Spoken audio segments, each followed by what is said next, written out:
एक बुढ़िया थी और वो रास्ते में चल रही थी। अवस्था थोड़ी ज्यादा थी, झुक करके चल रही थी। उसके पीठ में कुबड़ था। कई बार होता है ना, जैसे ऊंट के पीठ में कुबड़ होता है, वैसे ही कई बार पुरुषों के भी या महिलाओं के भी जब बूढ़े होते हैं तो हो जाते हैं। तो उस बूढ़ी माँ के पीठ पर एक कुबड़ था और वो झुक करके जा रही थी। उसी समय नारद जी रास्ते में मिल गए। नारद जी ने देखा बूढ़ी माँ को थोड़ा परेशान लग रही थी, थोड़ा दुखी लग रही थी, थोड़ा चिंतित लग रही थी। नारद जी ने कहा, माता क्या हुआ तुम्हें? बूढ़ी माँ ने कहा, तुम कौन हो? नारद जी ने कहा, मुझे अपना ही पुत्र समझो, मुझे अपना ही बेटा समझो। तुम्हें हुआ क्या है? कोई दुख है, कोई परेशानी है, कोई पीड़ा है? बुढ़िया ने कहा, बहुत दुख है जीवन में, बड़ी पीड़ा है जीवन में। झुक के चल रही हूं, सीधी चल नहीं सकती, और सबसे बड़ी पीड़ा तो यह है कि मेरे पीठ पर कुबड़ है। इस कुबड़ के कारण बड़ी तकलीफ होती है, और सबसे ज्यादा तकलीफ तो तब होती है जब गांव भर के लोग मेरे इस कुबड़ का मजाक उड़ाते हैं। कई बार होता है ना, लोग मजाक उड़ाते हैं, किसी के लाचारी को देखकर कई लोग हंसते हैं। अब कोई बूढ़ा है, वो झुक के चल रहा है, कई लोग मजाक उड़ाते हैं। कोई कम देख रहा है, उसका मजाक उड़ाते हैं। बूढ़ी ने कहा कि समस्या तो तब होती है जब लोग मजाक उड़ाते हैं। जब हम गलियों से गुजरते हैं तो लोग हंसते हैं। मुझे देख करके, मेरे पीठ के कुबड़ को देख करके मैं बहुत दुखी हूं।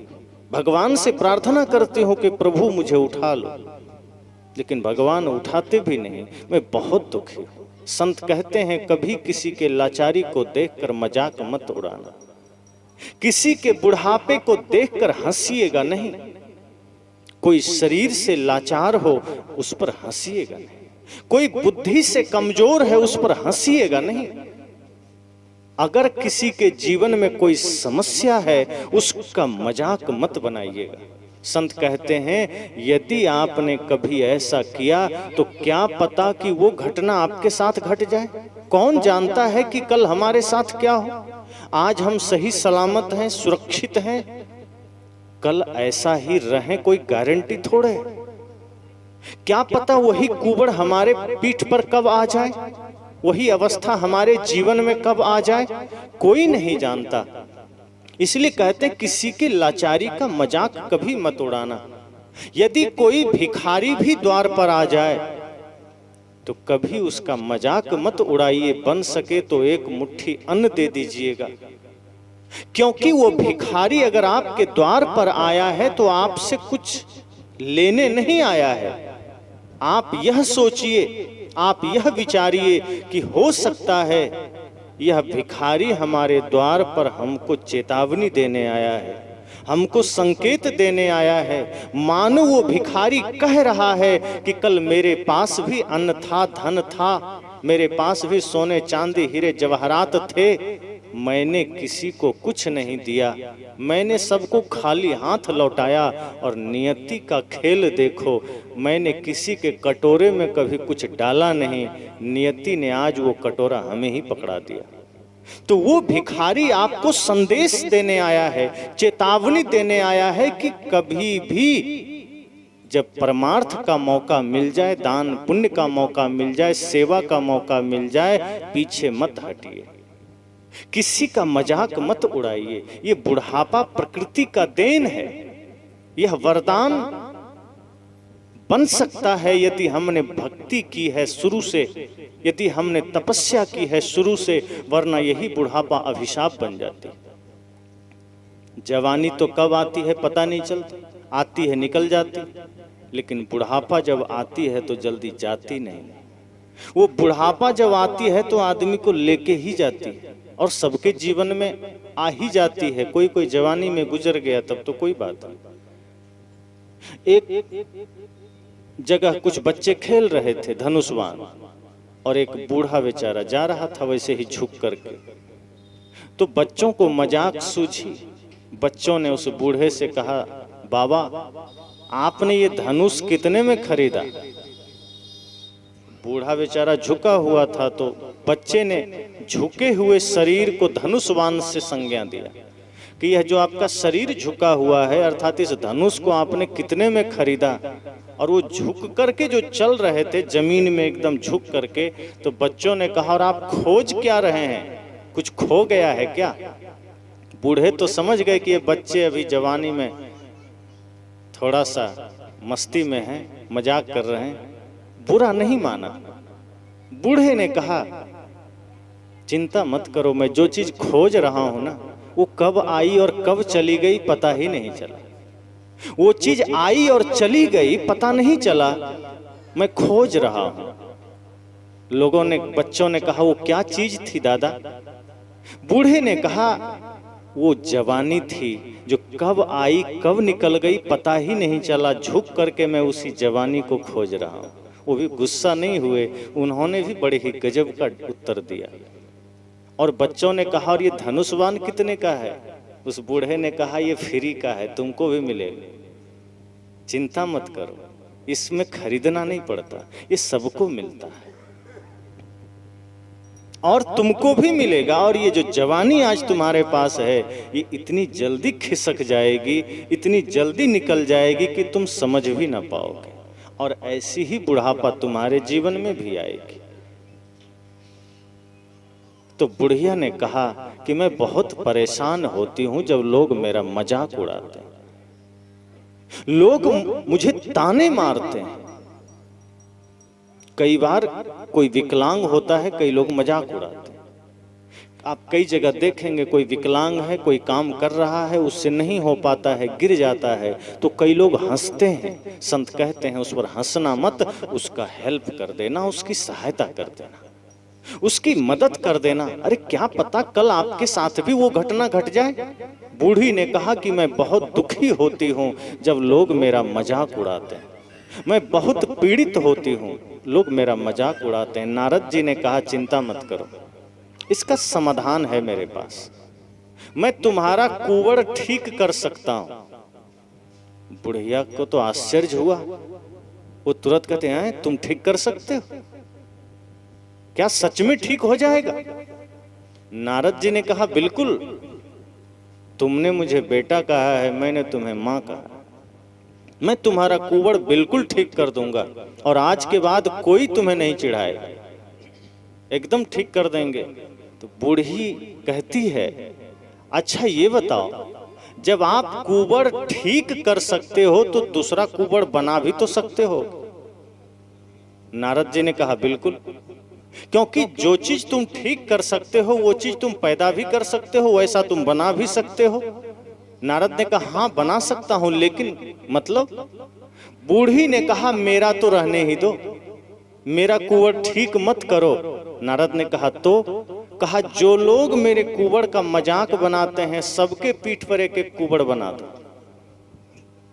नारद जी ने कहा, गजब हाल है तुम्हारे, तुम्हें अपने कुंवर ठीक नहीं करने हैं, दूसरे के शरीर पर कुंवर पैदा करने। नारद जी ने कहा, ऐसा क्यों? कहा, मुझे मेरे कुंवर में कोई दुख नहीं है। दुख तब होता है जब लोग मजाक बनाते हैं, इसलिए मैं कह रही हूं दूसरों के पीठ पर भी कुंवर बना दो, ताकि हम भी मजे लें, हम भी हंसें। नारद ने कहा, हद है ये दुनिया, अपना कुंवर सही करने में मजा नहीं है, दूसरे के शरीर पर कुंवर पैदा करने में मजा है। व्यक्ति भगवान से कुछ मांगता भी है तो अपने लिए सुख नहीं मांगता, अपने लिए स्वर्ग नहीं मांगता। आदमी प्रार्थना भी करता है भगवान से तो अपने लिए स्वर्ग नहीं मांगता, पड़ोसी के लिए नरक मांगता है कि प्रभु मैं तो जैसा हूं ठीक हूं, बस पड़ोसी को नरक दे दो। अपने लिए सुख नहीं मांगता, पड़ोसी के लिए दुख मांगता है कि मैं तो ठीक हूं, पड़ोसी को दुखी कर दो। भगवान से व्यक्ति प्रार्थना भी करता है तो यह मांगता है कि मेरा तो ठीक है जैसा हूं ठीक हूं, पड़ोसी को ही सत्यानाश कर दो, उसी को चौपट कर दो, मेरी दुकान चलती रहे, मेरा बिजनेस चलता रहे, पड़ोसी का ही सब कुछ नष्ट कर दो। व्यक्ति को अपने लिए सुख नहीं चाहिए, उसे पड़ोसी के लिए दुख चाहिए। वो गुरु से भगवान से यही मांगता है, वो कहता है मुझे सुख नहीं चाहिए, अगर देना है तो मेरे पड़ोसी को दुख दे दो, भर भर झोली दुख दे दो, ताकि वो दुखी रहे, उसके दुख को देख करके मैं मौज में रहूं। हमारी प्रार्थनाएं भी हमारे सुख के लिए नहीं होती, हमारे ध्यान भी हमारे सुख के लिए नहीं होते।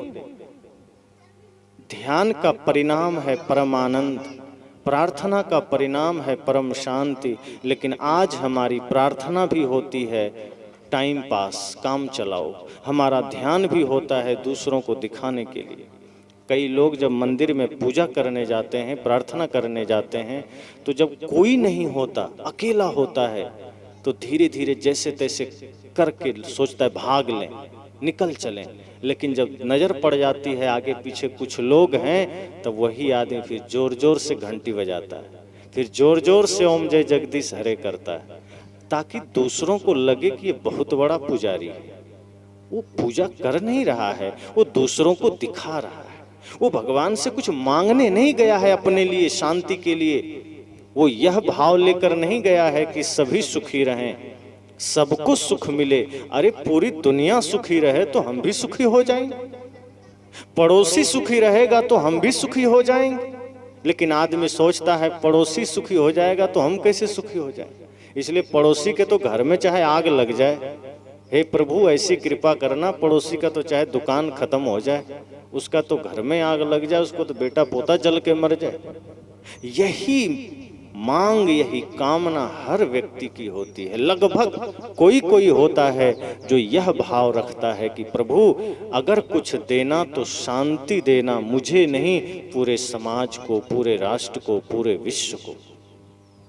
अगर इस कामना से आप जीवन में चल रहे हैं, सबके लिए आपके मन में शुभ भावना है, तो समझिए आपको कभी दुख नहीं मिलेगा। जो आदमी सबके लिए सुख की कामना करता है, जो सबके लिए प्रेम की कामना करता है, जो सबके लिए शांति की कामना करता है, संत जन कहते हैं सबसे पहले उसी को शांति मिलती है, सबसे पहले उसे ही सुख मिलता है। लेकिन समस्या बड़ी उल्टी है, अपनी कुबड़ की चिंता नहीं कि हमारा दुख खत्म हो जाए, हमारा कुबड़ ठीक हो जाए।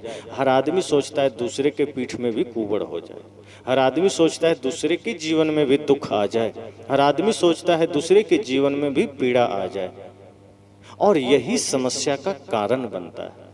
संत जन कहते हैं इसलिए कभी भी जगत में किसी के प्रति बुरा भाव मत रखिए, किसी के लिए गलत विचार मन में मत रखिए, इस हृदय में कटुता मत रखिए, नफरत मत रखिए, सबके प्रति प्रेम का भाव रखिए।